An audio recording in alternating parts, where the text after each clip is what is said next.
This is a triumph. I'm making an huge success.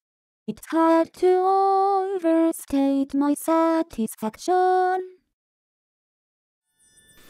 Hello. This is Matt once again, putting an update to a video that I made last Sunday, requesting an alternate means to get my music on iTunes rather than aggregate companies such as Orchard Musical and Iota. I had a strong objection to this, even though there were requests to put my music on iTunes, and so I asked you guys what other alternative there was. And it seems to me from the response that you guys gave, very helpful by the way, that there's really no need for me to actually upload anything onto the iTunes servers.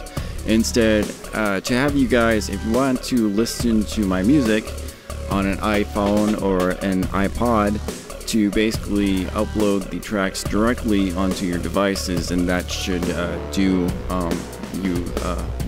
it should give you what you want basically.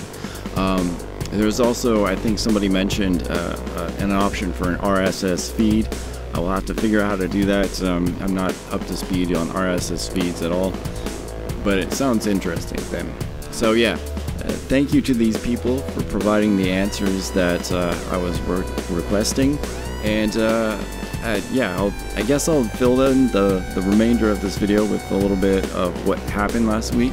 That, for the first time ever, I use a Vocaloid. So you come to see my faraway home in the distant trees, with your machines and axes here alone with just me.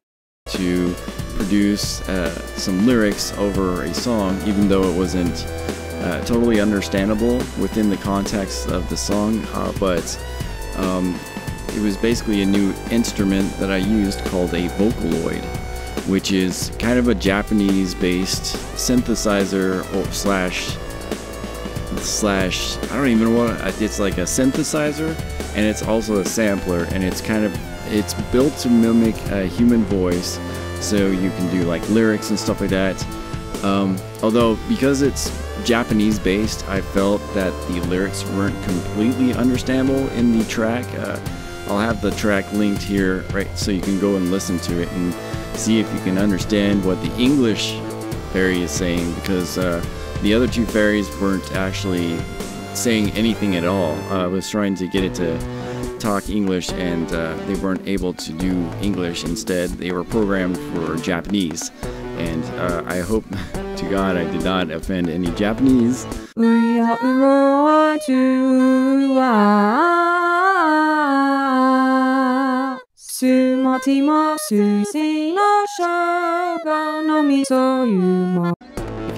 swear words out of the babbling that I was doing with that side of the track and everything.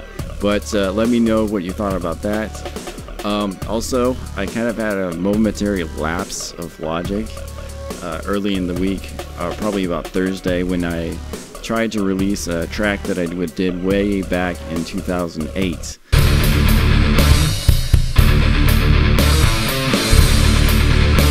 And while it's interesting to kind of dive into nostalgia, that track actually served as a lesson for me that I probably should not try and release any more of the tracks that I did way back from 2004 to 2008, just because you guys are used to me doing something that has more quality behind it.